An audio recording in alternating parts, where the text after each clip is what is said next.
Welcome to the Bookish Spell, your cozy corner for all things bookish. I'm Angie, your host, and each week I'll be diving into the magical world of books, sharing reviews, author interviews, and so much more. New episodes drop every Wednesday, so grab a cup of coffee and get ready to turn the page with me. Hello, Alexis. Thank you for joining. You want to tell us a little bit about your book? Sure. So, it's funny. It's gone much more slowly than I thought it was going to. I think how it normally goes, but I have been just obsessed with the Hades and Persephone myth, like the romanticized, version of it. That was my question for you. Yeah, enjoyed the reimaginings, all of that. And had just like this little idea, actually had like a little scene in my head that had kind of inspired it. I was like, you know what the heck? It would just be fun to try writing it and see. I just like enjoyed it. I had written another manuscript, like a high fantasy one about like a year ago, and was like going to query that, tried querying it with agents, but then nothing really came of it, which was fine. Then I'm like, okay, I want something kind of fun, a little lighthearted, and something I'll plan on, self-publishing just to get something out there. But it is a cozy reimagining of Hades and Persephone. So I use Hades and Persephone as the two main characters' names, but it's set in like a modern city.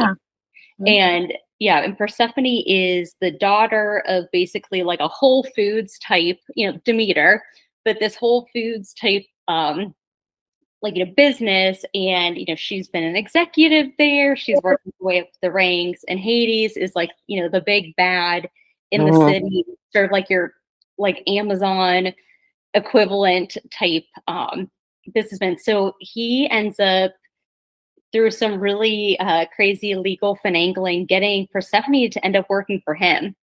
And that's sort of the setup of it is, her getting stuck in this contract, thinking that she's purchasing this app that's going to be an Etsy for flowers. She signs on with this developer. She's all excited. But lo and behold, he actually owns the patent for it. And again, just uses a little bit of legal maneuvering to hook her into a contract and living with him too. That's also something he baked into the contract as well. So from there, it's just, kind of a silly, fun, lighthearted read. Well, you just sold me. Well, that was my question, is what inspired you to write about Persephone and Hades? So you always had an interest in it. Yeah. And I just really enjoyed it. I think what my favorite part is Hades and the ones that I've read, and it's been like a pretty like broad spectrum of, any like modern retelling. I've read it most likely, just because they're fun. It's great to have like Hades is always this sort of like, sweet, misunderstood, really cares for Persephone, but he's like scary at first. So I really enjoyed that. And Persephone is always just so much more confident than like I could ever be. I enjoy that about her character. And I think most authors, like, they capture that really well. Like, they capture this. It's not so much focused on like the innocence of her, but just like the brilliance of her, of being able to try something, having courage, but also like not like she's just not afraid of Hades. Like in this, not even just in my story, but like in other stories, she might be careful or cautious and maybe think she's afraid, but she's really not. So I think that's part of what I really like about it. It's just a fun dynamic. Nice. So let's talk about your world building a little bit. Like what strategies did you employ to blend like the mythology elements to like our world today? Like, how did you come up with that? Yeah. Oh man. So my process is like not even a process. It's just like a haphazard grouping of different thoughts that come to my brain. So I wish I could say how to process. I am very envious of people that like writers and authors who are like, this is how I structured it. Really, what I kind of like reverse engineered it from like this one scene that I had in my head. And it was like, how could I get this into a book? And it's funny, I didn't even get this exact scenario into it. There's something like kind of similar. But I was like, oh, what if like Persephone goes to this like dinner meeting? You know, she signs this contract. She's, you know, goes to this dinner meeting at like a really nice restaurant in this beautiful hotel. And she goes back into the elevator, planning to go to the lobby.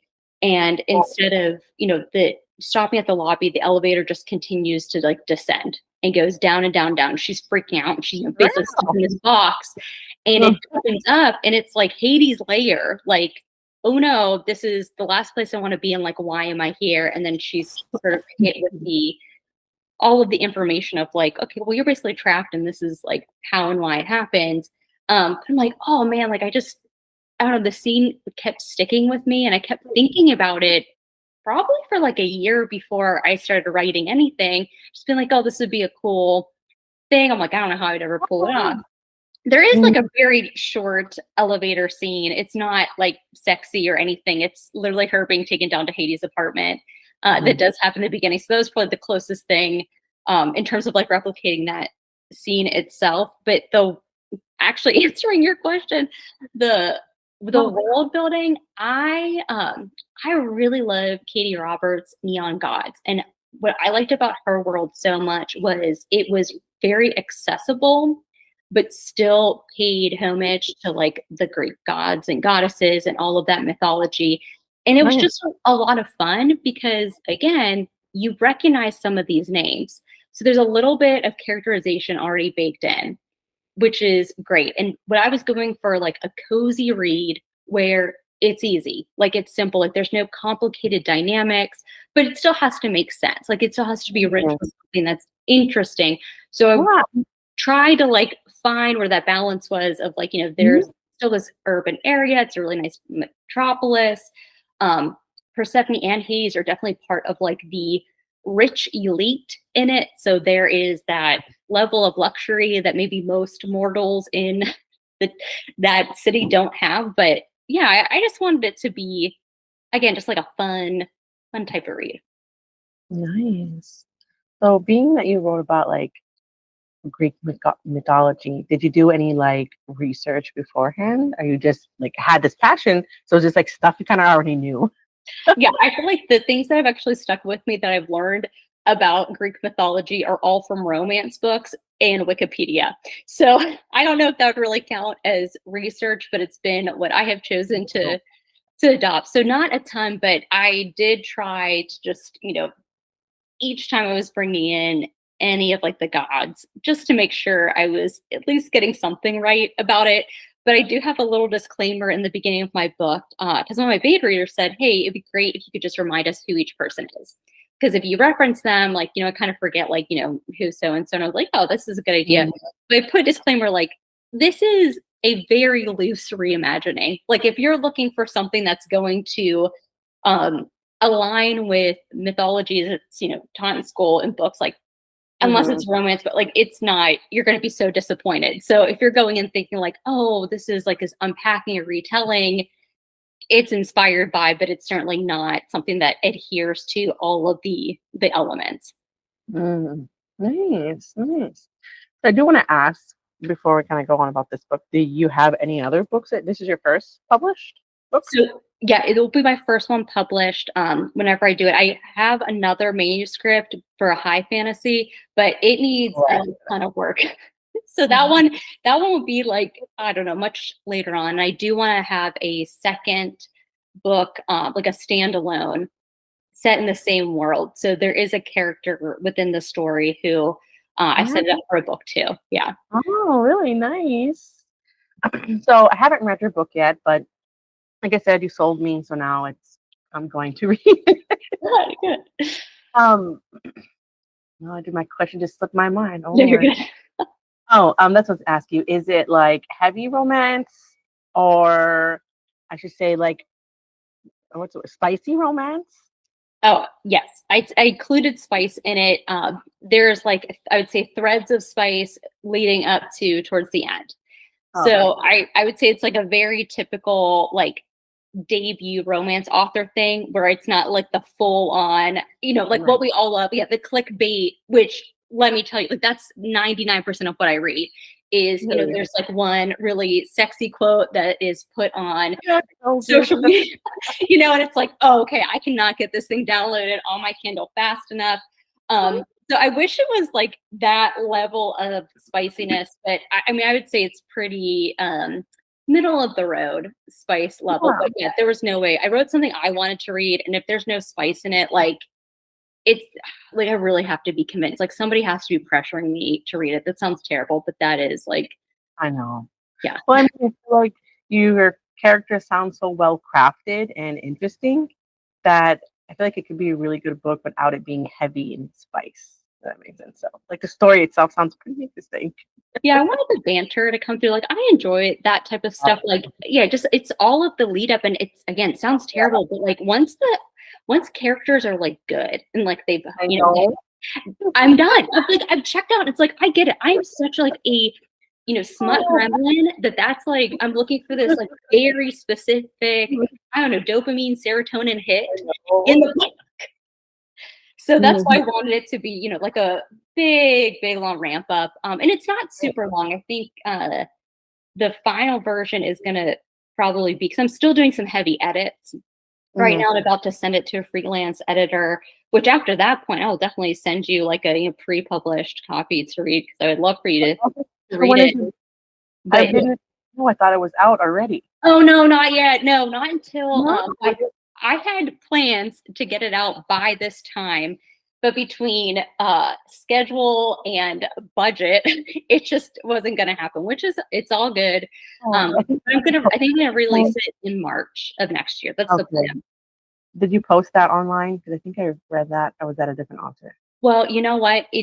I need to update my website. My website's like really behind. Well, media or something. I feel like I seen a video, but it could have been somebody else. You know what? Yeah, I had a few. Gosh, I need to update them or like take some of them down, because I had started teasing it out, saying late, like this year, like late 2024. And so I need to bump it now. But I don't know if I put an update video out. That's a good question. Maybe I should. Because I guess it was somebody else that was doing the same thing. They had a intention to publish on a certain day, but now they're like later on next year. No, I just thought that was you. I guess that was somebody else. No, all good.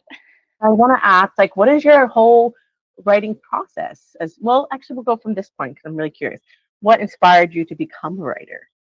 You know what? It's funny. I got back into reading in a very funny, strange way. And that's what inspired me to want to write, because there was, you know, again, I was like deep into all the Hades and Persephone stuff. And I'm like, you know, what I really had wanted, and I tried this with the high fantasy, and I still have hopes to try to do it. But I'm like, oh, I really want like a reverse gender Hades and Persephone, where, you know, the FMC is the one who is the big bad, who's like, you know, this whatever dark, perceived as evil type, and the guy is more like the golden retriever character, but with less power, like having the power dynamics be lopsided.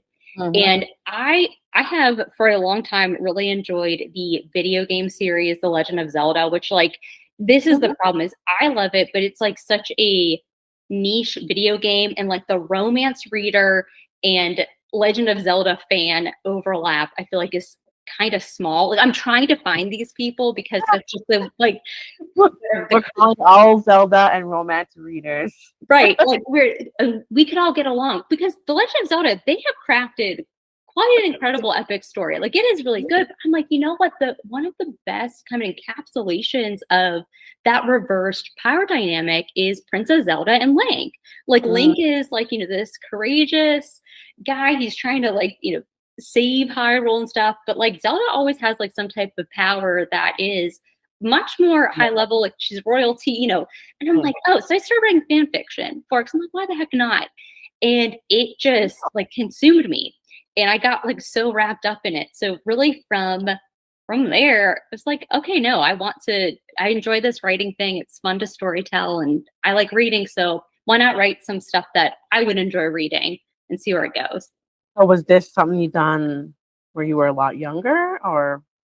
No, only like 2.5 years ago. So it's like a very recent And I'm almost 40. So like very, very recent. Yeah. Okay, nice. Yeah. So I feel like you're not alone there because I feel like Mhm. there's, I don't know, I feel like all of the young readers just kind of woke up, and maybe it's because we was busy living lives, parenting, I don't know, adulting. Mhm. Now people that are in our age are having more time to get back into reading. Yeah. I was a avid reader when I was, 14, 15, 16, 17, and then I just stopped and then just started reading again 2 years ago. Oh, that's awesome.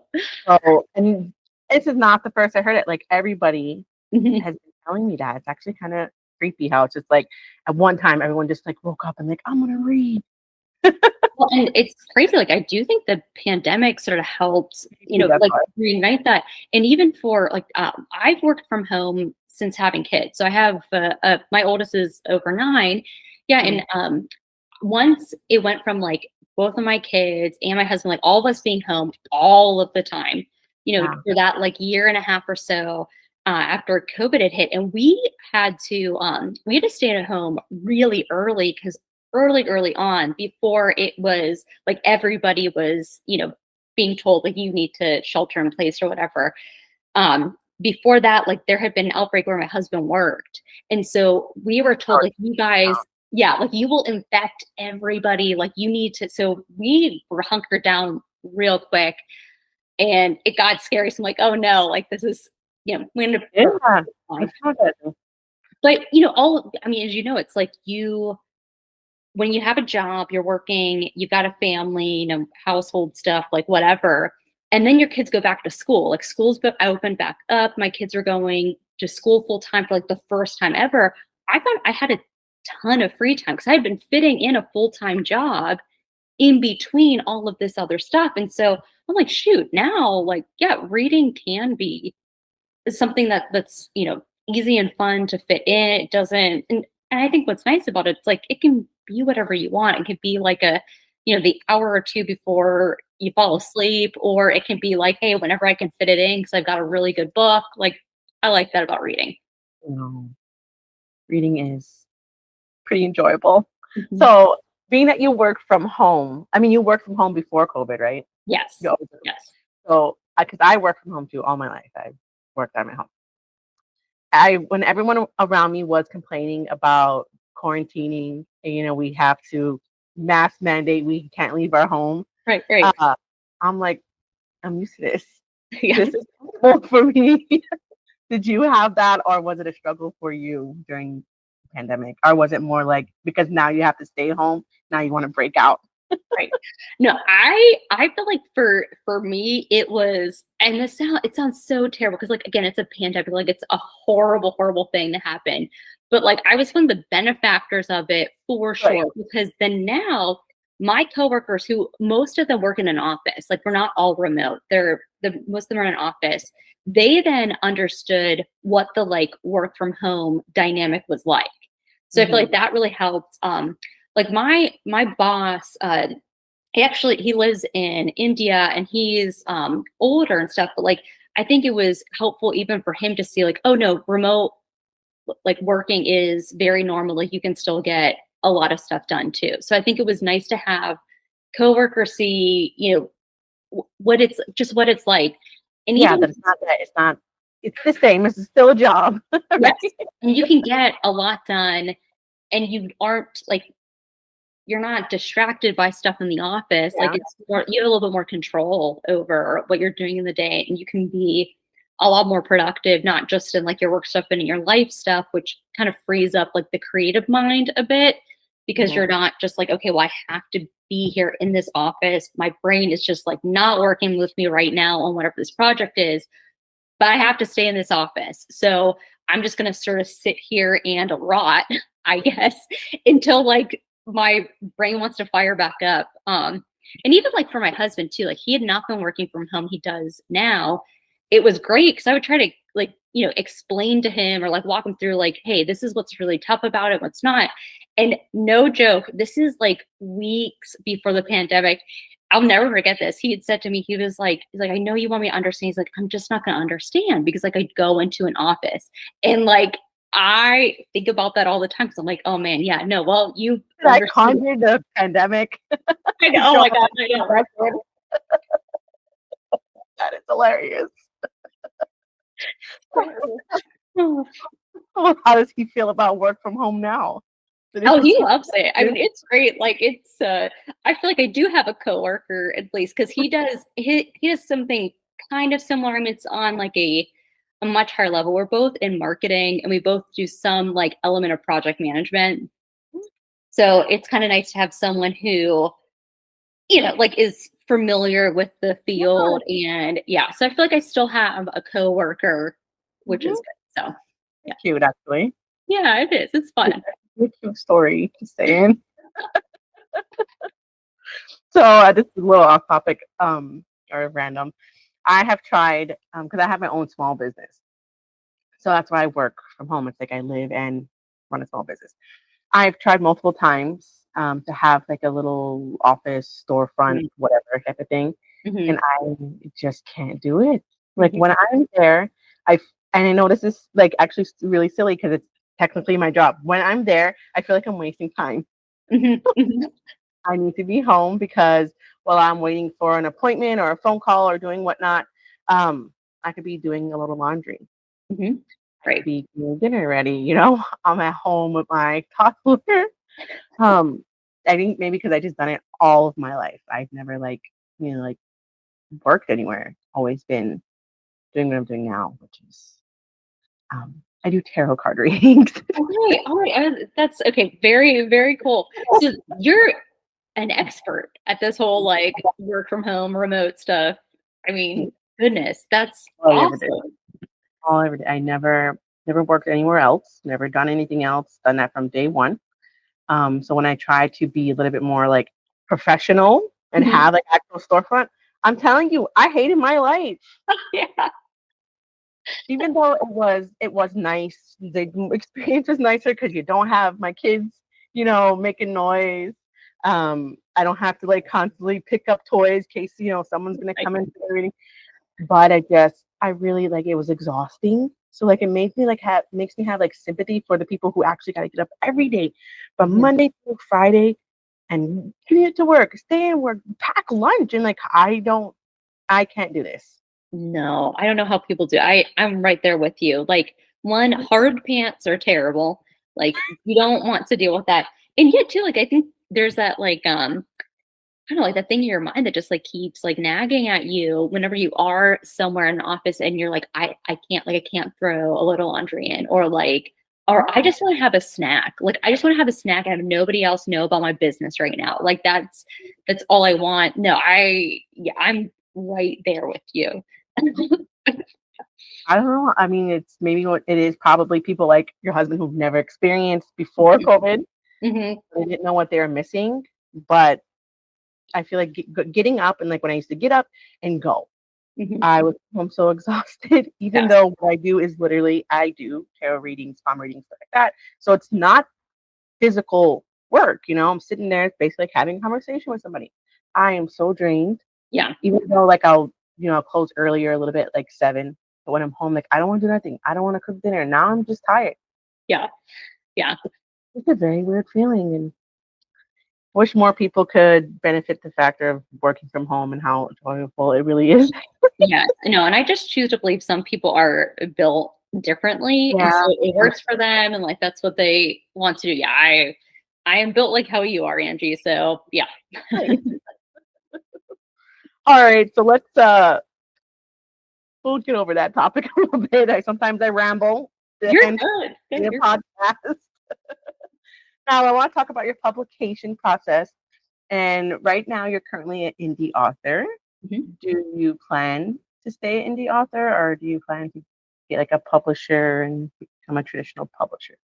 Oh man, I mean, I think at one point I was definitely really hoping and planning to go the traditional route because for my actual job, I project managed an independently published book that like my boss had written, and I got to work with like the ghost writer as well, who was helping to just like add to the content. She was fantastic. They did a lot of interviews, kind of, there's a lot that went into it. like the typesetting, getting the designer for so many different elements. And after seeing that, it's like once bitten, twice afraid. I'm like, I don't want to have to do that process on my own. Like I had an awesome team that I got to talk to, somebody else's budget, having, like that money I'm spending. And that was great, but it's a lot of work. So that's why I had queried, actually like a year ago, the high fantasy, because I'm like, there's no way, and especially the fantasy. Like, I don't think, at least at this point, with where I am as a writer and like my capacity or ability, I don't think I could publish a coherent fantasy like, today. Like, I would want to go through like an actual system where, they've got more editors, like there's just more of a process. But like, I don't think that I'm gonna even have to ever really like make the choice to like remain indie or like, no, I think it's just gonna be like, I will do self-publishing because that's what's gonna work, like, and that's what's going to kind of be my thing. And I really like it. I think what's been fun for me, not as just like a writer, but as a reader, there are so many great authors where it's like you go, you read their books, and then you can friend them on TikTok and they will friend you. I love it. Yes. And it's like, I don't ever want to lose that. Like, I would rather have, like 20 readers who like love what I write, are willing to talk to me about it. And we just like, we have fun, like that's like the fun of it. We like trade whatever, because we have something, at least something in common. And the more I'm like interacting with, again, strangers on the internet that have similar interests in the, romance genre world, like, I'm really enjoying it. I'm really enjoying these people. So I think that's what I just want to have that. Like, it's not a matter of, like, of course, like I would love to be able to sell enough to like cover costs to produce it, because I have to use an editor. Like, good Lord, I have to use an editor. And I think it's because like my actual like education background, I was a history major, and like that type of writing is very different than doing something that's more, creative, storytelling, whatever. So it is important for me to get like a, a quality editor that knows my quirks and knows all of the bad habits that I have. And I have someone, she's wonderful. I love her. Her website is actually a placeofintent.uk. I believe. I don't know. Look up A Place of Intent, but she had a blog that I really enjoyed, and I reached out to her, and she's wonderful. But it's expensive to have, somebody edit it, and especially somebody at like her level. She does romance books for a like a smaller publisher in the UK, and I think also they do some fantasy as well. But yeah, I think, I mean, I see like the other indie authors and I'm like, oh man, like, you're really cool. I like what you're doing. And I like that you're still accessible to the reader. And it's like, oh, that looks really good. Like, versus some of those ones going through, nothing's guaranteed. Even if you go through a publisher, like, there's just no easy way to get a book out there. There really is not an easy way. I did not know that.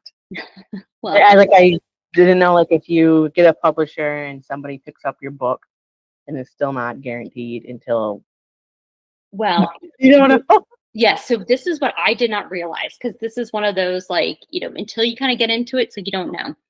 If, let's say, you finish this book, whatever, it's great. You go to query agents, like a literary agent, and they're going to be the one that's going to sell your book, your concept, everything in the publisher's marketplace. For a publisher to pick up. And there are some, I think, existing relationships there where, certain publishers might be like, okay, this agent, like, they really like them because they had, they got a bestseller out of it, who then went on to, like, do a movie deal, whatever. So there's like, just trying to get an agent is very difficult. Like anything, I got rejected a million times over.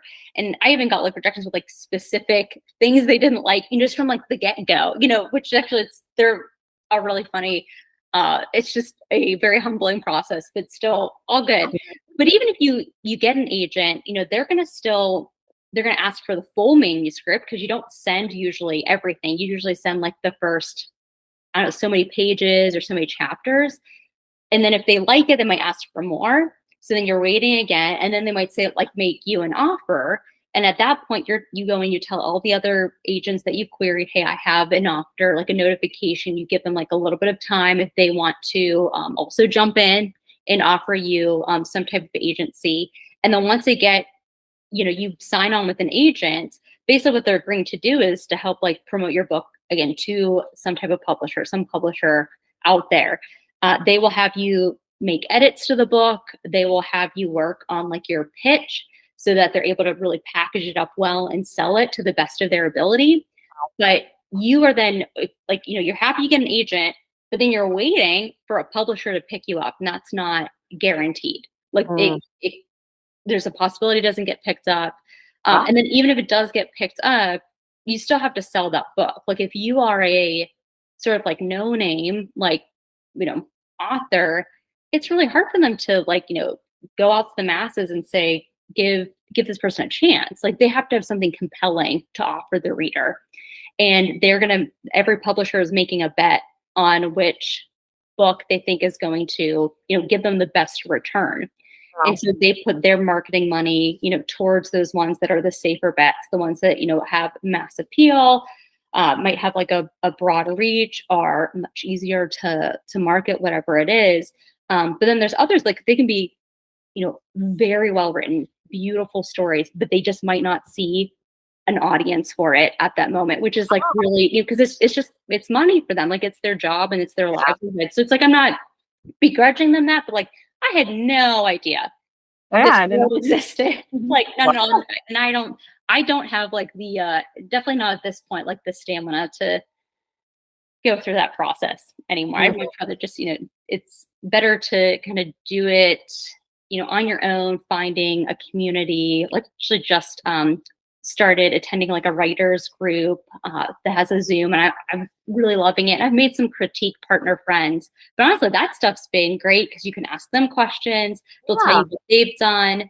There's it's Sierra Cassidy. She's got like an Omegaverse series, but she really knows what she's doing. And even like listening to just 10 minutes of what she was talking about in this writers group, I'm like, oh my God, holy shit. Like they know so much more. So I think it's nice to have that kind of like personalization to it.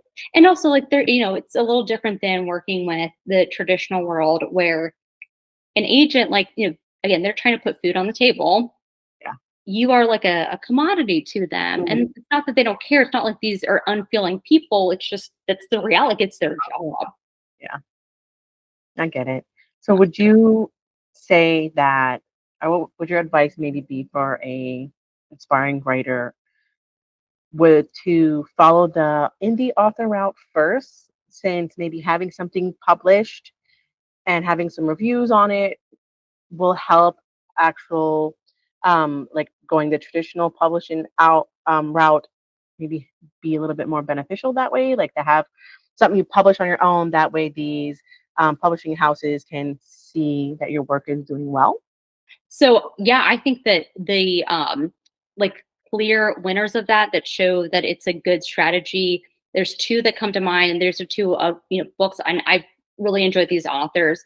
But Rebecca F. Kennedy did exactly that. She had a series, saw popularity, got an agent, gets a publishing deal, which is fantastic. And her books are a delight to read. They're so much fun. Sylvia Mercedes is another one. Now, they're both kind of in the romantasy genre, but she did the same thing, had series out there. So I think for some people, it really does work. Like, I think it even if your dream is to traditionally publish, which I think it makes sense for, certain people, what that criteria or rubric is, I don't know, I could tell you, but I think it would make sense, but you're not going to ruin anything by self-publishing or going into the indie route. Like I firmly believe that. And like, I will stand on that. I don't think there's anything wrong with saying, you know what, I just want to try to go traditional, and that's where I'm going to put my effort. And honestly, I was that person like a year ago. That's like where I was.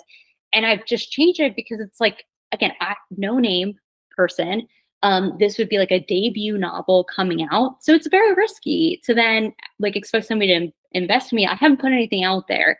for people to say like, oh, this is worth investing in. So until I do something like that, I can't expect it. But now I'm like, I don't know, like the indie author thing, it just seems more fun. I don't know, like it really does. So I believe you're right there. I've been talking to a lot of indie author lately, and I don't know, like I'm just a fan of indie authors. me too. And I say this pretty much every episode that I enjoy indie author books way more than the traditionally published. Like, yes, I have some big mainstream books that are my favorite, but when you read those indie author books, especially like when it's like a debut novel, you have no idea who this person is, and the story is always so captivating, and like I always end it like, what? Why was this? They're different. They hit different every single time. So like, my favorite is to read indie author books. So yeah. Oh, I agree. Who are your favorites? And I wanted to ask you too, like because you said you recently kind of got back into into the reading thing. What was the book? Like, what kind of triggered all of that? To get me back into reading, and your favorite indie authors as well. So the one that to get me back into reading was I'd done the book of the month subscription, like give you $5. I'm like, oh, let me try it for $5. They sent me What the River Knows by, I forgot, is Isabella, I think her name is something like that. I mean, it's called What the River Knows. Which was kind of more like about it was about Cleopatra, so it's set in more like a historian time, and essentially they're explorers and like to find ancient artifacts. The story was good, but like the plot twist at the end, Yeah. I was hurt. No. I was so hurt. I not read that book. Oh my god, I was hurt. I was like, how did like I don't actually don't want to give it away. So, but it was that got me back into reading, and then from there I read somehow like my phone knows, and now TikTok's sending me all the book talk stuff. So I end up reading Divine Rivals, and I devoured that in like 2 days. Now I'm kind of more of a slower reader, like it takes me a little while, but I devoured that in 2 days. Finished it at like 4 in the morning, and I could not wait for the physical book, like to order on Amazon to get the physical book for the second one, which is Roosevelt. I had to know what happened. I ordered it at 4 o'clock in the morning, the ebook, and I started reading that till 7 o'clock in the morning, and I finished it the next night. And that was it. That it became my persona. Like, I forgot how much I loved reading. This is going to be everything now. Yes. And then my favorite indie author, there is so many, but I feel like the one story that kind of stands out to me, her name is Whitney Dean. And she wrote, it's a Cinderella retelling, The Rise of the Cinder Fae. Ooh, okay. It is heavy fantasy. It was just like a really good Cinderella retelling. It wasn't like a lot of the retellings of Cinderella, like the movies we know. It was a lot different. Like it really had a lot of different elements in there. But I enjoyed every bit of that book, where I constantly still think about it, and it's one that I probably want to reread. So her name's Whitney Dean, and I'm hoping she's supposed to come out with a second book soon, hopefully. Oh, that's exciting. That's always great. And retellings are fun too, because again, there's enough that's familiar in it where like I feel like your brain can be like a passenger princess just like a little bit, and you can really just like enjoy like other components of it, because you're not like, oh man, I'm tracking this complex plot, whatever. I'm not saying that they wouldn't have that. It's just your brain is able to fill in a little bit from the get-go, which is nice. But I have heard of Whitney Dean, and I've heard of that, and I'm trying to remember if it was a like an old friend from college who was saying that she had read it and was recommending it as well. So yeah. It's good. I enjoyed it. Yeah, I like her because she's so like, she don't give a crap type of person. And on like her social media, it's like she's like this is a real person. Like that's how you feel. And I think that's another thing I love about indie authors too, just real people. Yes. Yeah. So I do want to ask a little bit about like, do you have any writing rituals, like something you do before you start writing, or do you have like a routine, or how do you get into the writing mood? Yeah, I again, it's like very haphazard. I would say the thing that's probably the most consistent is usually I have to be in some place where there's no one trying to talk to me, like in the house. So it's really hard. Like, and I do not do well like shifting from that, like the mental focus needed to be writing to then like, okay, my kid is asking a question, or like my husband's asking a question, like that stuff is, and I feel so bad because it's like they're just living their lives, but like my brain is having to like do all of this work to keep track of something, and I'm like, okay, this is like affecting 4 chapters, and like, did I check this? And then they ask a question, it's like, I haven't even figured out how to fix this problem of my own creation. Like, I'm so sorry. Like, I can't get you a snack right now. Like, it's just something like that. Like, and trying not to be mean, but I would say that like part of the ritual is trying to find a place where it's mostly quiet, and like I'm kind of able to off to do my own thing, which my husband he is so understanding. He's great about, like, he will, wrangle the kids, no problem, but they go to him for a ton of stuff. Like, it's not, I don't feel like we have the typical, like, oh, they, walk right past dad and go to mom. No. Like, they're more likely to walk past me and go to dad now because, like, I mean, Good job, girl. quickly, right? Yeah, no, he's good. He's good. But, and I am people that have a process and they're organized about it, I think is really great. And I think that's, I wish I could be like that. I don't know if it's like a personality disorder or what, but like, I just can't. Like, I've got usually a notebook. Sometimes it's even my work notebook where I'm keeping notes on, like, I had an idea. Because I will say, best advice I've ever heard was to have something to write on. And you can use your phone, your notes app, but make sure when you think of something, capture it, even if it's just like a few things, because they say the weakest ink is better than the strongest mind. So if you can just capture whatever that little thing is, then you can go back to it, and has definitely saved my butt many times where I'm like, oh, I texted myself, I put in my notes app, I wrote down a notebook. Whenever the idea strikes, even if you have like a notebook that you want to have on your bedside table, whatever. But I've got, like, I mean, right now I have an unread text to myself about something to add into a chapter. So like, my process is all over the place. It doesn't exist. There's no process. It's just like an amalgamation of random things. Nice. Well, I was gonna ask you too, like, how do you balance like your life, work, and writing? Do you just kind of, are you hard on yourself to like, well, I gotta get so many words in today and prioritize it, or do you just kind of write when you feel inspired to write?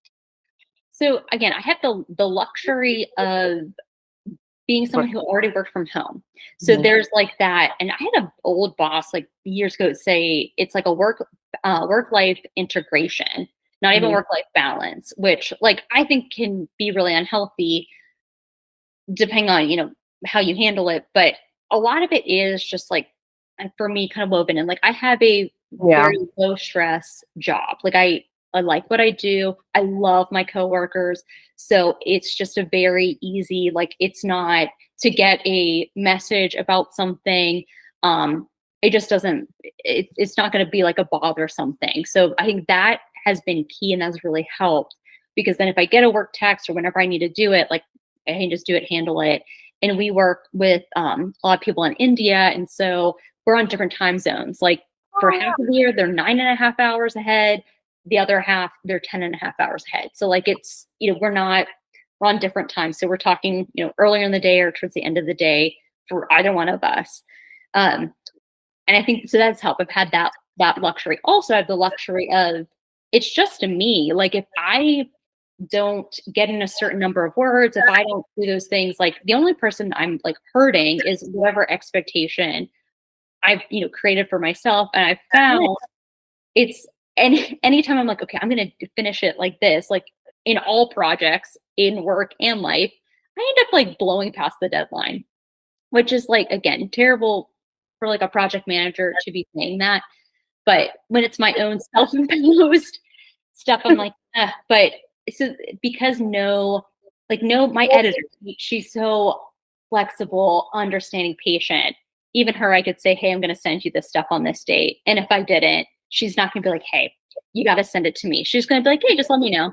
Like, I'll tell you when I can fit you in. Like, it's really easy. So I think, yeah, having that flexibility, it's made it easier to be like kind to myself. Because I will say, when I was doing like the whole querying thing with the high fantasy before, like, it was mental health wise, like, not a good thing. And I was not a good taskmaster myself. And I think it almost took like the joy out of like the whole reader experience, writer experience. And because of that, I was like, you know what? This doing like the cozy romance, it was good. I feel like it kind of reignited the initial like excitement I had for writing. Because I'm like, if it's not going to be fun, if it's going to hurt my mental health, like even trying to build up like my TikTok or like try to get like the website, like if it's not going to be something I'm enjoying and having fun with, I'm not going to do it, because it doesn't need to take away from my life right now. And I think it took, honestly, like the delusion of me being like, I'm going to be a full-time author. And like, I had to be broken of that. And I was. And now it's, I feel better for it. And one of my critique partners, she actually just had a debut. Her first one come out. It's a gothic romance, but Delaney Monroe. The book is Succulent.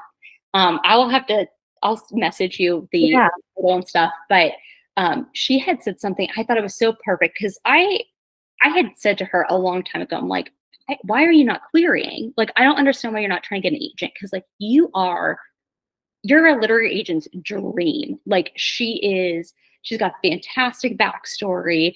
Her story also like includes this Caribbean folklore. It's a gothic romance. It has vampires in it. I'm like, I feel like your book is very marketable. The writing is strong. The storytelling it's perfect. The characters are so much fun. I'm like, this is something I think that would have a lot of appeal. And she's also just a very kind, hardworking, humble person. I'm like, you would be a dream. Like, you are a dream, because not only are you a great writer and a great author and storyteller, but like, you're like a high quality person. Like, you are a very kind human being. I'm like, yeah, like, you're a slam dunk. But she was like, you know what? If I'm supposed to have an agent, they can come and find me. Was how she said it. And I just, the confidence she said it with, and it was not cockiness. It was straight up confidence. And I don't know, I loved it. I was like, that was like the most freeing thing I heard. Cause I'm like, yeah, like, why am I like chasing this like really specific thing when it's like, just enjoy it. So I have to give Delaney credit for, I think, like putting my head back into like a much better place. Yeah. I mean, that's what it kind of looks like from my perspective, talking to indie authors, that it just makes the writing, crafting your story so much more fun. And following that traditional route and having somebody not just bash your story, but it's more, I guess they like tweaking it for what they want to read, what they feel everyone wants to read, versus when you're an indie author, you're putting out what you want people to read, your story. Yes. And no one's totally immune to that, though. I mean, it is, I think, to get like when people get reviews, like I think the way readers look at review ratings versus how authors perceive them, it's very different. And I like had no idea about this until I got to see what like the author side kind of looks like. But yeah, like the whole conversation of like a 3-star, like a 3 out of 5 star rating review. And people are like, well, but I could still like a book. I'd still give it 3 stars, but it can feel like this, death knell for an indie author, because people don't know them. They're looking at the review and they're going to make this, snap decision based off of it. And that's not everybody. I think there's a lot of readers that will still give people a chance, but it's like, oh, for them, like they need that rating to do some marketing for them. And the best like comparison I can think is it's the difference between like hotels and an Airbnb. a hotel might have a 5-star rating, and that means something very different than an Airbnb having a 5-star rating. You expect an Airbnb to have a 5-star rating if you're going to go, because if it doesn't, there are some problems. Versus like the hotels, this is a ranking system of like where they fall in. So that's how I see it now. I'm also one of those people, like, if I didn't like a book, I'm not going to write a review on it. Like, I'm just not. But that doesn't mean that because I read it and didn't write a review, I didn't like it. It just means I'm super lazy and never got around to it. There are many books I love, think about constantly, like, I didn't write a review on them, which is like terrible. So I think you never get to really avoid people criticizing it, and you want to get bigger readers, but it's hard. Like that, I was not prepared for. Like, I don't think I would have said like, oh, I'm great at getting feedback. Like I wasn't totally delusional, but it's hard to like put something out there, feel so vulnerable, and then it can get torn apart and people can be totally right, and you're just like, oh gosh, like not only is it like a very harsh criticism, but they're also correct, and trying to like live in that like the same being is just, it's a struggle. Now I feel like less like the book, it's like, oh, my baby. It's more like, no, you could say my baby's ugly, and like I'll be like, yeah, so we're gonna try to fix that now. Like it feels less of a problem. Oh, that's what I was actually gonna reference. Like I feel like getting a review that you're not happy with from your book feels like someone bullying your kid. Yes, absolutely. Absolutely. It's something of your own creation. Yeah. Even though and you've poured so much time, like so much more time. Like I've worked on, long-lasting projects, done stuff like where it's taken build up or training over like years or months. Like nothing has felt as long as the like making a book process. Oh, wow. So I do want to give you a little encouragement when it comes to reviews, and I hope other people can take note of this. Coming from a person who worked for themselves from day one and relies heavily on reviews, especially where I'm at in Phoenix, Arizona, it's really competitive. Like there's a tarot reader every 5 blocks. It's actually kind of weird, but so living in something that's really super competitive, I say this all the time to so many people. Every time I get a negative review, I will get 5 positive reviews after, because it sparks someone's interest as to like, well, is this review real? Mm-hmm. And then they decide to give you a try. I feel like I'm that person as well when it comes to picking a book to read, or someone recommending a book, and then I see like, well, a lot of the reviews are bad, and I'm like, I'm going to try it anyways, because also sometimes people do leave reviews and they didn't finish the book, and they that review are like, I've actually still said, I was reading it's called Away with Darkness, and it's the lady I interviewed 2 weeks ago. So her book's called Away with Darkness, and I was putting my review on, and when I was reading the rest of her reviews, like a lady like flat out said I was an ARC reader and I read like whatever so many pages and I DNF'd this book, not because it was bad, just because it wasn't interesting enough. I'm like, girl, oh my gosh, cold-blooded. I mean, that's like, you just watch so many stars and leave the comment section blank, but like that's harsh. Yeah, but that's just it. It's like it's so easy on the internet. Like you can put anything out there, and you're hiding behind, like not even an avatar, whatever like auto avatar they give you, and whatever the town is. No, the second I hit publish and stuff goes out there, I'm never looking at reviews. Like I'm going to try to like blinders on, truly, because I think it's those types of things. Like I don't care what book it is, and I think about books like they are like true. I mean, whether they're classics, they're just beloved, whatever.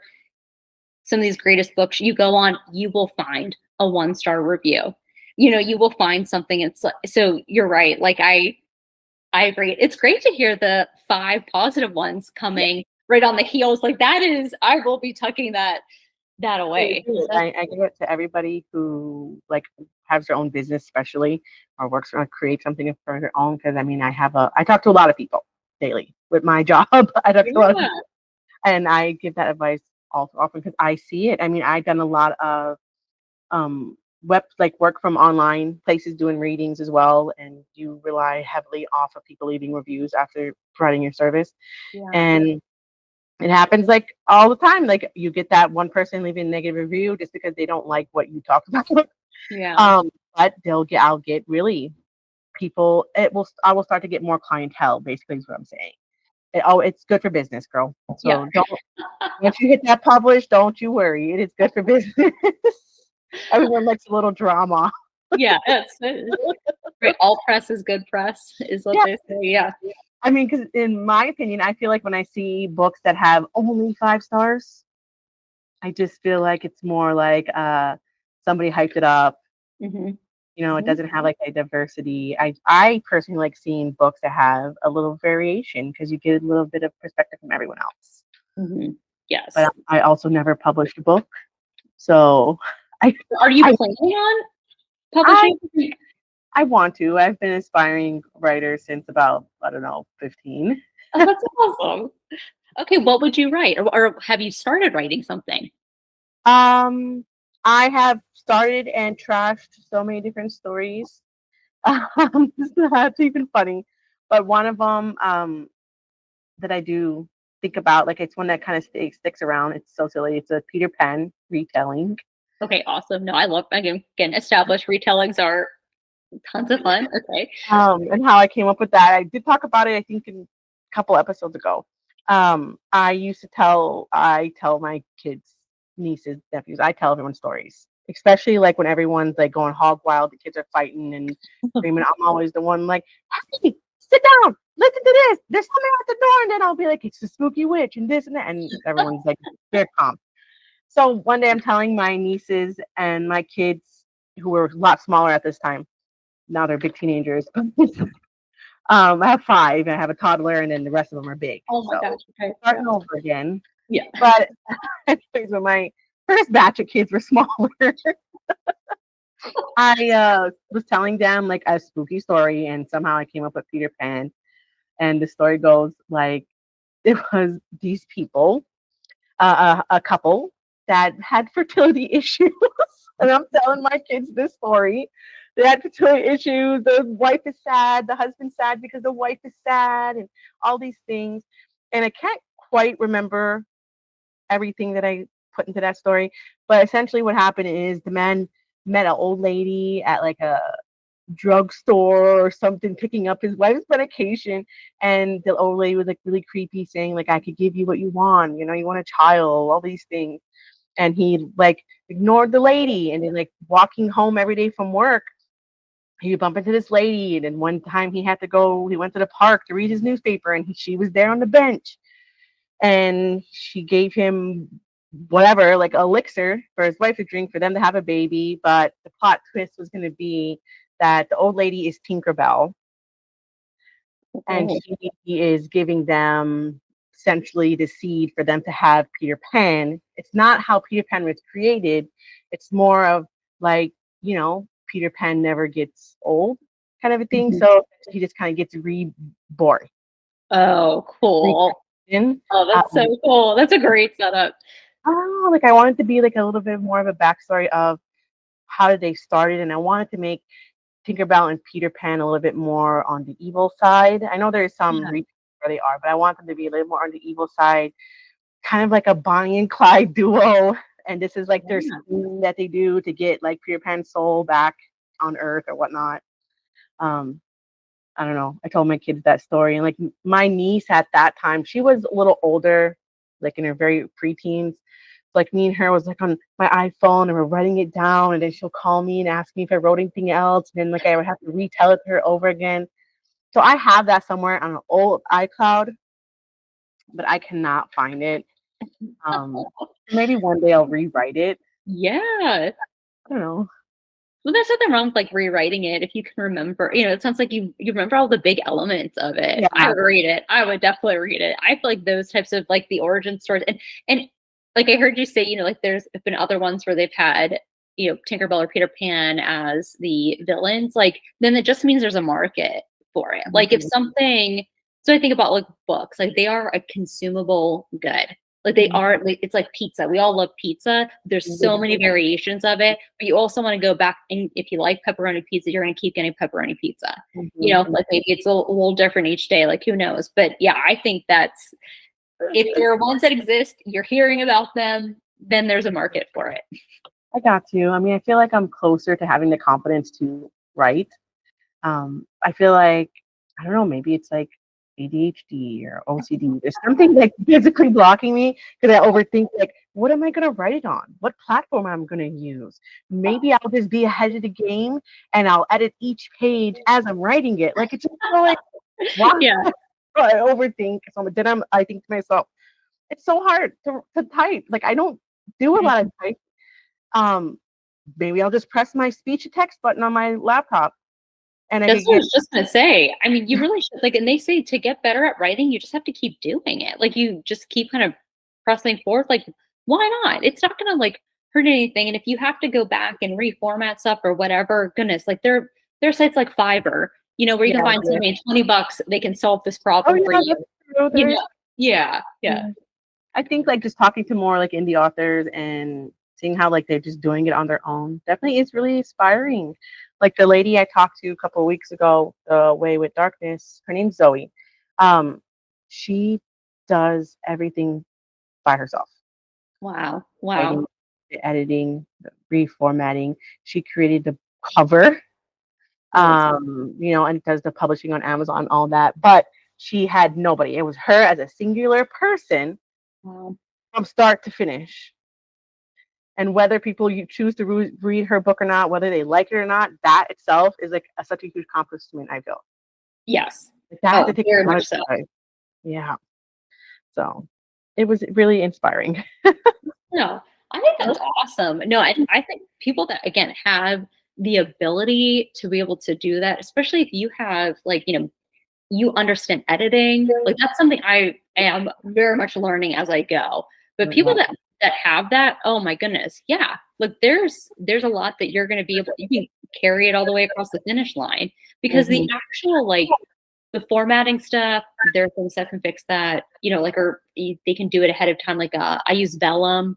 I know Vellum's like you have to have a Mac in order to download it. I think there's like a way around it if you're using like a PC. But it auto formats everything for you, which is really, really nice.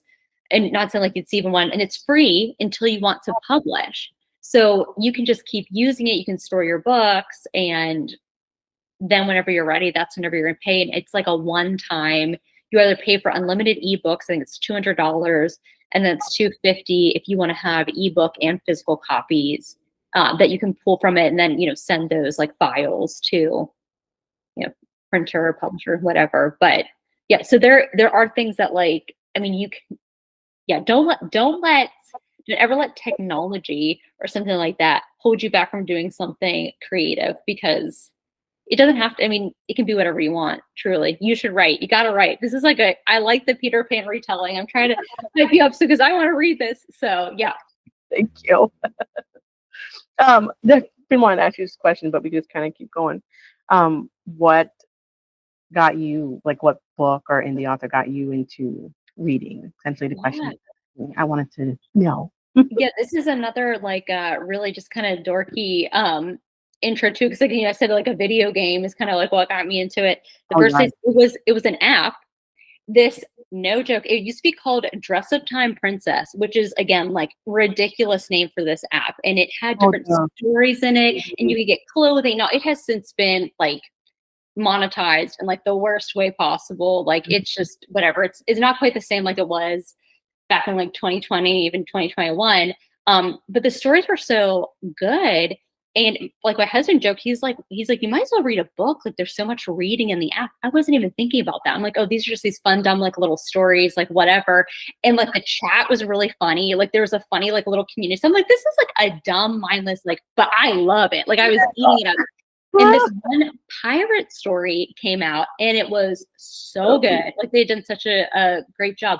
And somebody commented that they had wrote fan fiction on Wattpad for like, they're like, okay, that scene wasn't spicy. If you want to read a spicy scene with these two characters, I put on Wattpad. When I was so hooked, I was like, oh my gosh. Like, first off, I realized it is so embarrassing to be, like mid to late 30s, just discovering like spicy things in literature, and then being like, wait, I can read, like, this is fantastic, like, sign me up. So then, yeah, like I had, developed this addiction. I went on Reddit to find like, where can I find more of this stuff? Because I loved this like pirate romance story. Like, it was awesome. And just some rando like wrote it, and like, whatever, it's dumb. It's one scene. It was incredible. Like, I should probably go back and see who it was, because it was really good. But then I saw somebody had recommended Emily McIntyre's Hook. I'm gonna bring that up. And it literally did what its namesake said. It had me hooked on, and like, it was such a great gateway like drug into the romance genre, because it has a little bit of darkness. I love the banter. It's fun. And again, even for me, it's like, that is straight up 5-star read. You go and there might be a critical one, and I'm like, how dare you? Like, that will forever be like in my heart. And I am not a rereader of stories. I wish I was. Like, people that can do that are much better people than me. But Hooked is one book I did reread. Wow, really? Yes, because I was like, I need to feel something again, like feel the high of it again. And it did. Like, and I love Emily McIntyre. That's another like huge success story, who went from like indie author. And she's just, again, so much fun, connects with her readers. Even if she's gotten big, she's still, I think, done as much as she can. Now it's on such a huge numbers level for her, but I feel like she's a great model for. Yes, she's still a real person. Yes. And like, she will, when you comment, or if I post something about her book, she will always add to your story, like your comment, and you do what she has to do. Yes. So it is nice. You feel engaged with her. Yeah, and you've like already, I feel like, hinted at this too. It's like the indie author world, like, it is, I would say, for the most part, like a very fun, welcoming, and like cozy place. Like, we're here to have fun, and it's a lot of like just great personalities that have gathered together. And this happened not that long ago, where some author who has a debut that had just come out, or maybe it was like another inner series, but still a smaller author, was really upset because she had like some similarity to the next one that Emily McIntyre is putting out. Yeah. Okay. And did you see? So, and Emily like stitched her and was like, I wish you would have dropped the name of the book. She's like, that's okay. Like, she's like, you know how many times people have told me this chapter is a ripoff from like 7? She's like, and it's something I've never read. She's like, we're gonna, have things that feel very similar. And I'm like, gosh, I feel like no matter what you write, it's derivative from something, whether you recognize it or not. Like, and it's hilarious because this just happened over the weekend.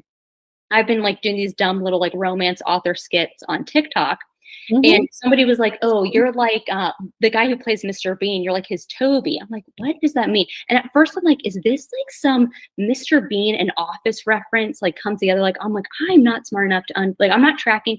I look it up, like the full thing, what they had written in this comment. I was like, holy shit. Like this, it's him pretending to be like a demon, welcoming the audience like to hell, and doing an orientation, has a jacket and clipboard, which is like one of the things I try to include in almost all of like these little skit videos. I'm like, it's the exact same thing. Have I seen this? Maybe, but like I was seeing it anew and like, oh my goodness, yeah. I'm like, it's exactly like that. Like I didn't intend to go and replicate it, but like, do I find that type of humor funny? And is the humor or my writing or ideas derivative from someone? Absolutely. Yeah. Absolutely. Did you read all of Emily McIntyre's books? Oh yes. Oh no, I'm all caught up, except, I shouldn't say it. I have read all of the Never After series. I have not read the Sugar Lake series yet. Have you read Sugar Lake? Okay. I was gonna ask you if you. I was like, oh, I don't know if I want anything that's even like remotely cozy from her. So I'm like, oh, I love all of her dark stuff. So. I'm like a super Disney fan, so like these books were like just so good. Yes. Just loved it. All of the like fantasy references. Was Hooked your favorite I assume since you read it twice or no? Oh man, you know what? It has a special place in my heart, and Yeah. this is terrible because I can't think of what the it's like the Aladdin one I really enjoyed. Yeah, That's my favorite one. Oh, I forgot the name of it too. Let me look it up. I can't think of it. Yeah, isn't that terrible? I know, but the Aladdin one was my favorite. I good. really never thought I would look at Jafar that way, just so you know. Oh, right. No, but it's like she's made. What's so fun about it is like she's made it its own thing. It is still like this Oh, reimagined. Yeah, what is it? it's Twisted. Twisted. Okay, yes. Oh, yeah. That was my favorite one too. hmm I'm sorry. Go ahead. It was really good, and like the other ones were good, but I mean, I think Hooked. It was such like a high to like live up to it. Like the two after, great concepts, still great characters, but I don't know. Like I just the way she had done what's his name, James. Yeah. And like it was just too good. It definitely hooked you to want to read the rest of them. Yeah. I smashed through all of those books I done most of them in audio. I read Hook, but I done most of them in the audio. Did I do all of them? I think so. Them all audiobooks.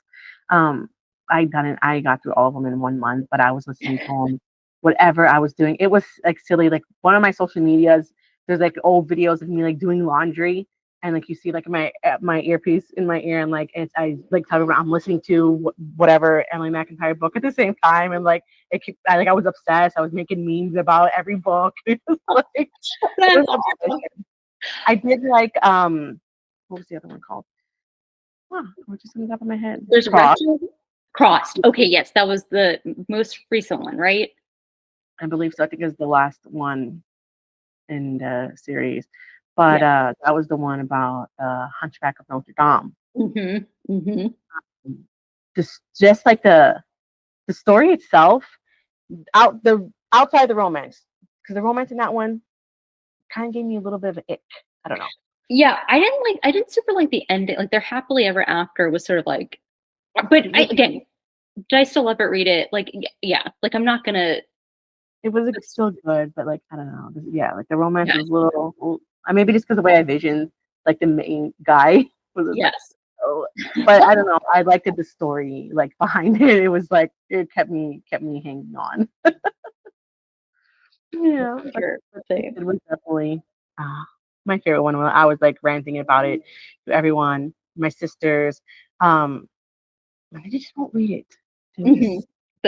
I made so many people read Hooked and stuff. Like I forced my sister and my sister-in-law to both read because they like the type of like romance and stuff. But yeah, I think it's a good entry one or even just a fun one. But I'm impressed you do audiobooks. I wish I could do audiobooks. That's another one that like I have two friends, we do like a book club. We try to do it every month, but they're both like audiobook people and get through it so much faster than I do. But like my brain again does not function that way.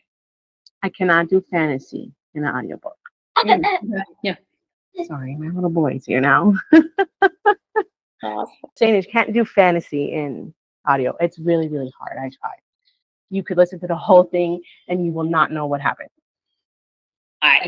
Yeah. I could do like the Emily McIntyres weren't that bad because they're not that big of a book and it's not that much fantasy. Right. Those ones weren't bad. This like smut type books, I could totally do it in because you're gonna stop and listen. Right. You're like, I'm tracking. Yeah, I'm following all of this. So I would suggest trying that or more like a standalone. Yeah. Thriller also will keep your attention. So you probably want something that's going to keep your attention more. Doing like a heavily fantasy, you know how you need to really like focus.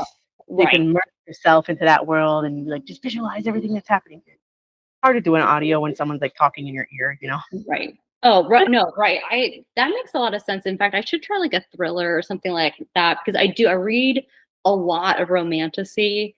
It's not like something not like the only thing, but yeah, trying to track stuff. I wish I knew how to pronounce the names. I feel like that is an advantage of the audiobook because in my head, I'm always mispronouncing the names. So it's, yeah. I always did. I did listen to the A Court of Thorns and Roses. I'm only like 3 of them in the audio version, but that is because if you do graphic audio, which are the dramatized versions of audiobooks, so it's what they call a movie in your ear is their slogan. They are life changing. Oh, that's awesome. Are so good because I read like 2 of the ACOTAR books. I read them, and then everyone was talking about the audiobooks, and I'm really not a fan of ACOTAR, but I am trying to get through them. As much as I love fantasy, is just something about it. I just can't connect with the characters the way I would with other books. I don't know. I'm just not a fan. I'm trying and I hate myself because I'm not. Oh no. That's like another, it's a good I think what's great about ACOTAR is it is a very good entry book into like romantasy, like all of that, because it has so many of the elements of what people like. But I think if you have been reading a lot for a while, I can see how it can be a challenge because with SJM, like this is a hugely widely known person, so people will power through because you also have like millions of people saying that they loved it. Yeah, and like I will say, like I've like even commented this like a million times, like everywhere. A fandom is what will make or break a bestseller. Like that is what makes a bestseller is like the fans like grabbing onto. I think the fan art has really carried. I mean, like you cannot be on Book Talk for more than 3 minutes and not see like, you know, maybe 2 minutes and 45 seconds being something that is like ACOTAR related. It's just everywhere. So I think that if you're coming into it having already read a lot in the genre, in the romance genre, even it's hard because there's a lot of ramp up. Like it's not one of those that we're going to get into it real fast. Like there's a lot of world building and stuff because she can, because people are going to buy the book because they see her name on it. That makes a lot of sense because like I don't hate them. Right. No, gosh, no. Yeah. That's like everyone else is. Why can I not be obsessed with that? I'm trying. Maybe I already had my obsessions with fantasy, you know?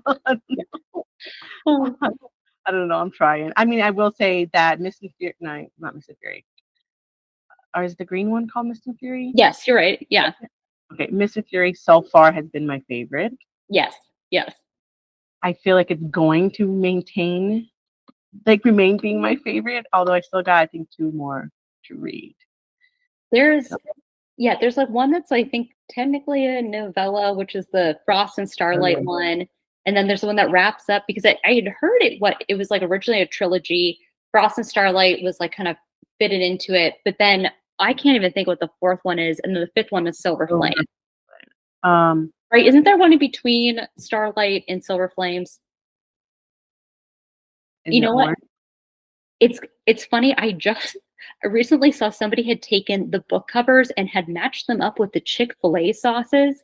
Like they match in color. And so there is apparently some like theory. I don't know what the full theory is, but I love stupid stuff like this. All right. What is like okay, I think I have the order wrong. So it's ACOTAR, the Court of Mist and Fury, then Wings and Ruin. Yeah, I just read that one. Frost and Starlight, then Silver Flames. But yeah, they match up with some of the colors of Chick-fil-A sauces. That's hilarious. I don't know why. I mean, So then I'm on, what am I on right now? I think Wings and Ruin? I think I'm almost done with that. I thought and it's hard not to like, I don't want to spoil anything. I know. Oh yeah. So I have to read, my next book I got is going to be Frost and Starlight. Okay. So and that's a very quick one. That's what I figured. It looks pretty tiny. I don't know. I thought because the dramatized version of Rings and Ruin was 3 separate audios. Oh, wow. Okay. I mean, it's a long book, so that makes sense. The biggest one in all of them? It's either that or Silver Flames is long. I'd say I like the second half is good, but like the first half, it is grueling. I mean, you feel like it is what it is. But I was happy I powered through. Like I don't regret reading any of them. I think my tastes have changed. I think that those were ones that at the time, like I was willing to make, more of an investment in. It's kind of like Fourth Wing. Like those are large, large books. And if you take like one of them, they end up being more like 3 or 4 regular size, like, romance novels, but it's all one. So I will sometimes power through, but like for the most part, like I am looking for like a quick fun time. Yeah, I know. Yeah. The long one. Mhm. I loved Iron Flame. I read that one, and then I started to read. I read Fourth Wing, sorry, and then I Okay. started to read Iron Flame, and I got through like I don't know, maybe like 10-15% of the book. Mhm. I put it down for like months. Oh, yeah. The beginning was so boring that I'm like, I don't even care what happened to this book. I'm done. And I Right. don't do that. I don't do that. Like I am someone with OCD, so it's like I start something, I gotta finish it. I don't care how bad it is. Yeah. This was like, I'm so done. I don't want to see this crap. We've been through this already in the first book. Why is Violet being this way? I'm done. Like I put it down for like 5 months. And then I got the dramatized version, and I done it in audiobook. Best decision ever. It was so good. Oh, okay. Hearing the dragons talk. Yes. Like, it was so good. It was probably my favorite audiobook so far has been Iron Flame. I've heard clips of that voice actor and like, incredible. So maybe that's what I need to do. I have Iron Flame and got it on release day, like got the physical copy on release day. Mm. Haven't cracked it open at all because I heard people saying that they were frustrated. I was like, okay, I'll take it on at some point, but I'm just like not ready yet to do it. And of course, like I've seen enough spoilers to like kind of know, which won't stop me from reading it. But I'm like, that was one I'm like, oh, I'll finish it, before the end of this year. I don't know if I'm going to. I really don't. At some Try. point. Maybe I'll listen to the dramatized version. I did not know that's what that was. I've heard clips of it now, and I'm like, where are people? Like, I'm like, is this like the full audiobook? But Yes, so well, making the company's called Graphic Audio. They make all different kinds. Like that's what I was getting to. Is it's hard to listen to fantasy on an audiobook, but if you listen to a graphic audio, they are so good. Yes, and it really holds your attention. And then I would start small. Start with a thriller, like Colleen Hoover. Verity was my first audiobook. I just started listening to audiobooks like this year. That was my first audiobook, and it was like I promise I wouldn't be able to read that. Yeah. But listening to it was so good that it just kept going. Okay, It gives you like that, if you like kind of like scary, creepy stuff that gets you a little give you a little bit of adrenaline. Listening to an audiobook that's on the thriller side will give you that. Like I was up late at night listening to Verity, where like every noise, because I have like one ear in case like my toddler cries or whatever, and I'm like doing dishes, and like every sound that I hear, I'm like jumping, like what is yeah, I would be a nervous wreck. Like one day I'm gonna tackle a horror book, but not yet. you're like maybe in like the light of day. Well, Angie, thank you so much. This was so much fun. No problem. Thank you for coming on, and thank you for waiting for me. Oh, and yeah. I do hope we could chat again soon, and For sure. your book gets published soon. So congratulations on that. Thank you. No, I appreciate that. That's great. Take care. That's great. You too. Bye. Bye. Thank you so much for tuning in to this week's episode of the Bookish Spell. I hope you enjoy our magical bookish journey together. Don't forget to subscribe so you never miss an episode. And feel free to leave a review. It really helps. I'll be back next Wednesday with more enchanting stories and author insights. Until next time, keep the magic alive in your hearts and on your bookshelves.